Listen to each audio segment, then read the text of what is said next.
Pero bueno, vamos a hacer la corrección. Arrancamos entonces con la corrección del práctico de neurona. En este caso, en la pregunta número 1, a ustedes les hablaban respecto al tejido nervioso. Y les decía, con respecto al tejido nervioso, indique la aseveración correcta. Las vainas de mielina son el factor que determina un aumento de la velocidad de la conducción del impulso nervioso, transmisión saltatoria. Eso es correcto, porque recuerden que en el axón de la neurona había vaina de mielina interrumpida por lo que nosotros llamábamos los nódulos de Rambier o los nodos de Rambier. En esos puntos donde no había mielina es donde verdaderamente estaban los canales de sodio y de potasio que se abrían y se cerraban.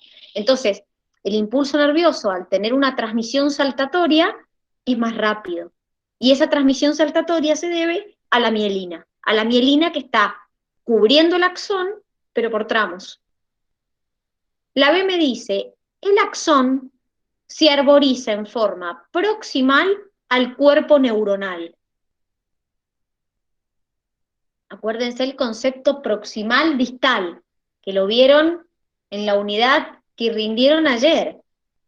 Proximal significa próximo a o cerca de, distal significa alejado de. Entonces, el axón, lo que vendría a ser los terminales axónicos, ¿están cerca del cuerpo neuronal o lejos del cuerpo neuronal? No las dendritas, los terminales axónicos. Están lejos. Exactamente, están en la otra punta. Entonces decimos que el axón es, o los terminales axónicos son distales respecto al cuerpo neuronal. Los oligodendrocitos se ubican en el sistema nervioso periférico, dice acá. Acuérdense que los oligodendrocitos pertenecían a lo que llamamos las células de la glía, que no eran neuronas, sino que eran células que nutrían, sostenían, sintetizaban mielina. ¿Y los oligodendrocitos, en dónde estaban? ¿En el periférico o en el central? ¿O en el sistema nervioso central? Muy bien, en el central, y justamente eran los encargados de sintetizar mielina en el sistema nervioso central. Las dendritas están cargadas con vesículas con neurotransmisores. ¿A dónde estaban las vesículas con neurotransmisores que vimos? Que yo se las dibuqué, se las mostré en la imagen. Acuérdense que las dendritas salen del cuerpo neuronal, o sea, están como en la entrada de la neurona. ¿Y a dónde estaban los neurotransmisores? ¿En qué parte de la neurona? Estaban en la otra punta, es decir, en el terminal axónico estaban, en el extremo final, diríamos, de la neurona. Ahí encontrábamos a los neurotransmisores metidos en vesículas. Entonces las dendritas son prolongaciones citoplasmáticas del cuerpo de la neurona, y los neurotransmisores estaban en la otra punta de la neurona, en lo que llamamos el axón o el terminal axónico. Marque lo incorrecto respecto al potencial de acción. Cuando la membrana es estimulada, se vuelve súbitamente permeable a los cationes sodio, produciendo un flujo de este ion hacia el interior de la célula. ¿Eso es correcto? ¿Que se abrían canales de sodio y entraba el sodio a la neurona? No, solo estaban abiertos los de potasio. Pero fíjate que te dice cuando la membrana es estimulada. Mm, O sea que si te está hablando de un estímulo, te está hablando de que es el inicio posiblemente de un impulso nervioso. Por lo tanto, esto es correcto. Es decir, cuando vos estimulás a la neurona, si superás un potencial de umbral, se van a abrir canales de sodio y el sodio va a empezar a entrar adentro de tu neurona. ¿Cómo se llamaba esa etapa? Donde se abrían canales de sodio y el sodio empezaba a entrar. repolarización. No, la primera etapa. Esa es la segunda etapa, diríamos, del Ah, impulso. la polarización. Despolarización. Ah, La me costó muchísimo despolarización. entender eso. Y en ese momento, si se acuerdan, que justamente es la opción B, cuando eso pasaba, cuando se abrían canales de sodio y el sodio empezaba a entrar, el potencial de membrana se hacía positivo y alcanzaba 40 milivolt. Porque como empiezan a entrar cargas positivas, que son de sodio, entonces el potencial se hacía positivo, que adoptaba un valor de 40 milivolt. Eso ocurría en la despolarización. Después dice, cuando se llega a los 40 milivolt, potencial máximo de despolarización, se abren canales de cloro para contrarrestar las cargas positivas. ¿Qué pasaba cuando se abrían los canales de sodio? Entraba sodio. ¿Qué pasaba después cuando se llegaba a estos 40 milivolts? ¿Se abrían canales de qué para salir? Para que esa De sustancia saliera. potasio. Ahí era Muy donde bien. funcionaba la bomba sodio-potasio. Ahí en ese caso se abren, a ver, la bomba sodio y potasio funciona siempre.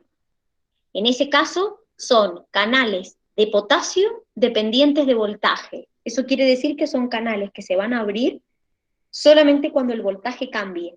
Entonces, cuando vos llegabas a 40 milivolts, como se volvía positivo ese potencial, que es lo que les dice ahí, los canales de sodio se cerraban e inmediatamente se abrían los canales de potasio. Entonces el potasio empezaba a salir de la neurona. Y en eso se producía lo que se llamaba la repolarización. Recién mencionamos la despolarización, que es cuando los canales de sodio se abren, y la repolarización es cuando se cierran los de sodio y se abren los de potasio. Entonces el potasio empezaba a salir de la neurona. Y la última dice, el potencial se dispara cuando se supera un potencial de membrana llamado umbral, que es lo que estábamos mencionando recién, que es un poco lo que yo les decía la otra vez cuando les expliqué esto. No todos los estímulos a uno le generan un impulso nervioso. Para que un estímulo genere un impulso nervioso, tengo que superar un potencial que se llama potencial umbral. Si no, el estímulo no me va a generar un impulso nervioso. Entonces, por eso la D también era correcta. La 3 me dice, el estímulo se transmite siguiendo la siguiente secuencia. Básicamente lo que me estaban preguntando era cómo se transmite el impulso nervioso en una neurona. ¿Sí? Entraba por una dendrita, pasaba al cuerpo neuronal y finalmente al axón. Entonces ustedes me podrían decir, ah, bueno, pero y entonces esta palabra axón de adelante está mal, porque el estímulo entra por una dendrita, pasa al cuerpo neuronal y continúa con el axón. Claro, lo que pasa es que este axón corresponde a la neurona anterior, es decir, a la neurona presináptica. Ustedes tenían una neurona presináptica y una neurona postsináptica. Entonces, que es un poco lo que vieron con la profe Ana, la neurona presináptica libera neurotransmisores y la neurona postsináptica los capta. Entonces, la correcta era la A. ¿Por qué la B no podría ser correcta? Y porque no puede un estímulo pasar de la dendrita al axón y volver al cuerpo neuronal, porque las dendritas son prolongaciones del cuerpo neuronal, o sea que siempre van a estar a continuación. Y en este caso, pasar de la dendrita al axón me está faltando el cuerpo neuronal, porque repito, las dendritas eran las prolongaciones que tenía el cuerpo neuronal. Entonces, por eso la correcta era la opción A. Después nos dice, teniendo en cuenta el siguiente esquema sobre tipos de neurona, marque la opción correcta. Y les ponían 3 esquemas que de hecho hasta lo podían comparar con los que ustedes tenían en el cuadernillo. Miren, esta neurona, cuando yo les expliqué los tipos de neurona, yo les conté que las neuronas las podíamos clasificar por su función o las podíamos clasificar por la forma que tuvieran, por la cantidad de dendritas que tuvieran. Entonces,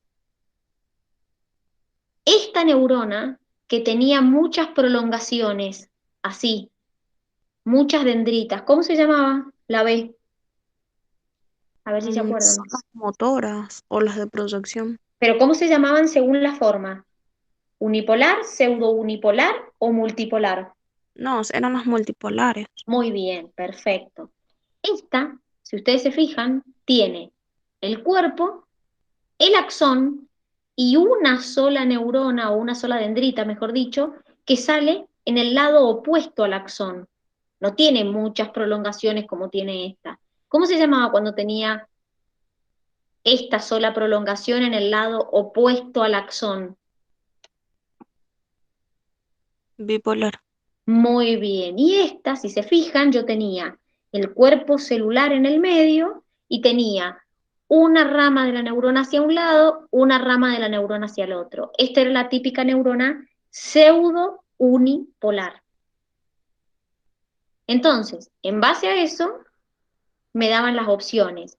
Me dice, la neurona A es una neurona multipolar. Ya la descarto. Dijimos que era una neurona bipolar. La neurona C es bipolar. Dijimos que era pseudo unipolar. Por eso la D es la opción correcta. La neurona B es bipolar. Ya dijimos que la neurona B era multipolar. Entonces, por eso la correcta era la opción D. Este tipo de neurona es una neurona unipolar, pseudo unipolar, y es típica de las neuronas sensitivas. Entonces la correcta era la opción D. Con respecto a las células de la glía, todo es correcto excepto la célula de Schwann tiene la misma función que los oligodendrocitos, pero en el sistema nervioso periférico. ¿Qué función tenían las células de Schwann? Secretar mielina. Muy bien, ¿y los oligodendrocitos? También, pero una en el También. sistema nervioso periférico y la otra en el central. Exacto, por esta opción, por eso esta opción era correcta, porque las células de Schwann secretan mielina en el periférico. Los oligodendrocitos secretan mielina en el sistema nervioso central. La B me dice, las células satélites brindan sostén a las neuronas ubicadas en ganglios del sistema nervioso periférico. Eso es correcto. La C me dice, los oligodendrocitos ayudan a formar la barrera hematoencefálica. Ya dijimos que los oligodendrocitos sintetizan la mielina. Por lo tanto, esta opción es la incorrecta. Y la D me dice, las células ependimarias forman el revestimiento de los ventrículos del encéfalo y del conducto de la médula y se encargan de producir el líquido cefalorraquídeo. Ya vamos a ver en la unidad que sigue, que la vamos a ver la semana que viene, que tanto nuestro sistema nervioso central, es decir, nuestra médula, como nuestro encéfalo, contiene un líquido que se llama líquido cefalorraquídeo, que es un líquido que cumple función de protección, amortigua golpes, transporta nutrientes, transporta desechos, y lo encuentro tanto en mi encéfalo como formando parte de la médula espinal, que son las dos partes de mi sistema nervioso central. Por eso la D también era correcta. Ya lo vamos a terminar de ver esto del líquido cefalorraquídeo la semana que viene cuando veamos la unidad de sistema nervioso. Vamos con la 6. La membrana celular de una neurona que está en reposo es altamente permeable al sodio, es más permeable a los iones, perdón, a los aniones que a los cationes. Anión es una partícula con carga negativa, catión es una partícula con carga positiva. Es relativamente permeable al potasio, es igualmente permeable a todos los iones. Esto está relacionado con algo que yo les expliqué. Recuerden, chicos, que la permeabilidad de la membrana celular, sea cual sea, de una neurona o de otra célula, está dada por la cantidad de canales que tiene y si esos canales tienden a estar abiertos o cerrados. Porque los canales es por donde la sustancia va a cruzar, diríamos, de un lado hacia el otro. Entonces, en la neurona, nosotros decimos que la neurona es relativamente permeable al potasio, ¿sí? Obviamente es mucho más permeable al potasio que al sodio, que es el otro ion que también se puede mover, pero decimos que es relativamente permeable al ion potasio, porque existen canales de potasio que se llamaban canales de fuga, que los estuvimos viendo, que durante el reposo son canales que están abiertos, entonces que son canales que me permiten el movimiento del potasio. Por eso es que decimos que es relativamente permeable al potasio. Vamos con la 7. De todas las opciones acerca del impulso nervioso, solo una es la correcta, márquela. Esto está relacionado con lo que estuvimos viendo de los iones. ¿Qué iones había más adentro y qué iones había más afuera? Que yo hasta les mostré un dibujito que les habíamos hecho. El principal catión intracelular es el potasio y se encuentra 30 veces más concentrado dentro que fuera. ¿Esto era verdad? Sí. Sí, tengo 30 veces más potasio dentro de la neurona y 10 veces más sodio fuera de la neurona. El principal anión intracelular es el cloruro. No, el cloruro está principalmente afuera de la célula, no adentro. Los canales pasivos de potasio están siempre cerrados, no así los de sodio que están siempre abiertos. Es todo lo contrario. Es decir, los canales de sodio tienden a estar cerrados, entonces por eso es que la neurona también es menos permeable al sodio. La fuerza o potencial de un impulso nervioso no es siempre la misma, sino que depende de cuán fuerte sea el estímulo. ¿Qué tiene de incorrecto eso?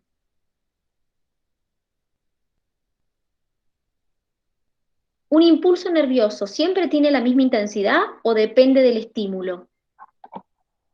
Depende de cuán intenso sea el estímulo. Siempre tiene la misma intensidad. Un impulso nervioso siempre tiene la misma intensidad, independientemente si el estímulo sea débil o si el estímulo sea fuerte, siempre el impulso nervioso tiene la misma intensidad. Lo que cambia es la frecuencia, es decir, la cantidad de impulsos nerviosos que yo genero por unidad de tiempo. Pero la intensidad de todos los impulsos nerviosos es la misma, es igual. Vamos con la pregunta 8. Con respecto a las clases de neuronas, es incorrecto. La neurona sensorial recibe información de estímulos internos y externos. Acuérdense que la neurona sensorial es la que lleva información desde mis receptores hacia el sistema nervioso central. Y esos receptores pueden ser internos o externos. Las interneuronas conectan regiones localizadas en el sistema nervioso central. Eso es verdad. Las neuronas de proyección transmiten del sistema nervioso central a los efectores como músculos y glándulas. ¿Qué tiene de incorrecto esto? Una Que neurona de las... proyección. No, eran las que retransmitían la información. Exacto. ¿Quién era la neurona que llevaba información desde el sistema nervioso central a los efectores, como músculos o glándulas? ¿Qué tipo de neurona? Las motoras. Muy bien, las neuronas motoras. Entonces, la sensorial y la motora hacen el camino inverso. La sensorial va desde los receptores al sistema nervioso central y la motora va desde el sistema nervioso central hacia los efectores que pueden ser músculos o glándulas. Y la de las neuronas motoras son efectoras del sistema nervioso central, por ejemplo, los músculos. Eso es correcto, es lo que acabamos de decir. En la 9 dice, con respecto a la propagación del potencial de acción, indique lo correcto. La propagación es en cualquier sentido bidireccional. ¿Cómo era la propagación del impulso nervioso? ¿En dos direcciones o en una sola? Solo en una. Muy bien, es unidireccional. En la zona del axón donde se está propagando el impulso, el interior de la neurona es positivo con respecto al exterior. Es correcto, porque es lo que acabamos de decir. Se abren canales de sodio y empieza a entrar el sodio. Entonces el interior de la neurona se vuelve positivo. En las fibras amielínicas, la velocidad de la propagación del potencial es más alta que en las fibras mielínicas. Acuérdense que yo les dije que la mielina es lo que hace que la conducción sea más rápida. Por lo tanto, las fibras que no tienen mielina, las amielínicas, obviamente su velocidad de propagación es mucho más lenta, no es más rápida. La mielina permite una propagación en forma saltatoria, lo que disminuye la velocidad del impulso. Es verdad que la mielina permite una propagación saltatoria, pero la velocidad aumenta, no disminuye. Vamos con la 10. Con respecto a la transmisión sináptica, sinapsis química, podemos afirmar lo siguiente excepto. Acuérdense las sinapsis químicas. Dos neuronas. Una neurona libera neurotransmisores a un espacio que se llamaba hendidura y la próxima neurona los capta a los neurotransmisores. Las neuronas están separadas por un pequeñísimo espacio llamado hendidura sináptica. Eso es verdad. El neurotransmisor liberado no puede ser recaptado por el axón que lo liberó. Eso está mal. Los neurotransmisores, cuando yo los libero, pueden ser recaptados por la neurona que los liberó o pueden ser degradados. Pero tienen la posibilidad de ser recaptados por el axón que los liberó, por la neurona que los liberó. Las terminaciones sinápticas sintetizan de manera continua el neurotransmisor y lo almacenan en vesículas, es lo que dijimos antes. Los neurotransmisores están almacenados en vesículas. La sinapsis es la unión especializada entre dos o más neuronas por las cuales viaja el impulso eléctrico. Entonces, bueno, la sinapsis es una unión entre dos o más neuronas, y recuerden que si hablamos de una sinapsis química, esas neuronas no se tocan, es decir, entre esas dos neuronas hay un espacio que se llama hendidura sináptica. Vamos con la 11. Los cuerpos neuronales que se hallan fuera del sistema nervioso central y se ubican en grupos se denominan, acuérdense, conjunto de cuerpos, conjuntos de axones. Cuando el conjunto de cuerpos neuronales se encuentran fuera del sistema nervioso central, se les llamaba ganglios. ¿Cómo se le llamaba al conjunto de cuerpos cuando estaban dentro del sistema nervioso central? Núcleos. Muy bien, perfecto. ¿Y a los axones? El conjunto de axones que estaban en el sistema nervioso periférico, ¿cómo se les llamaba? Nervios. Ajá. Y a los Y otros que estaban tractos. exacto, en el conjunto de axones que está dentro del central se le llama tractos, vías, haces o fascículos. Conjunto de axones en el sistema nervioso central. Y la última dice, en una neurona se observa que hay una diferencia de potencial eléctrico entre el medio intracelular y el extracelular, de 70 milivolts. El interior es negativo con respecto al exterior, menos 70 milivolts. ¿Cómo se denomina esa diferencia de potencial? Potencial de membrana, potencial de acción, despolarización o repolarización. Acuérdense que esa diferencia de potencial que hay, que es de menos 70 milivolts, donde el interior es negativo respecto al exterior, se llama potencial de membrana. El potencial de acción se da cuando ese potencial se vuelve positivo. La despolarización era cuando se abrían los canales de sodio que vimos recién, empieza a entrar sodio a la neurona, y esa etapa se llama despolarización. Y la repolarización era cuando los canales de sodio se cerraban y se abrían los de potasio. Entonces empezaba a salir potasio de mi neurona. Entonces en este caso la correcta era la opción A.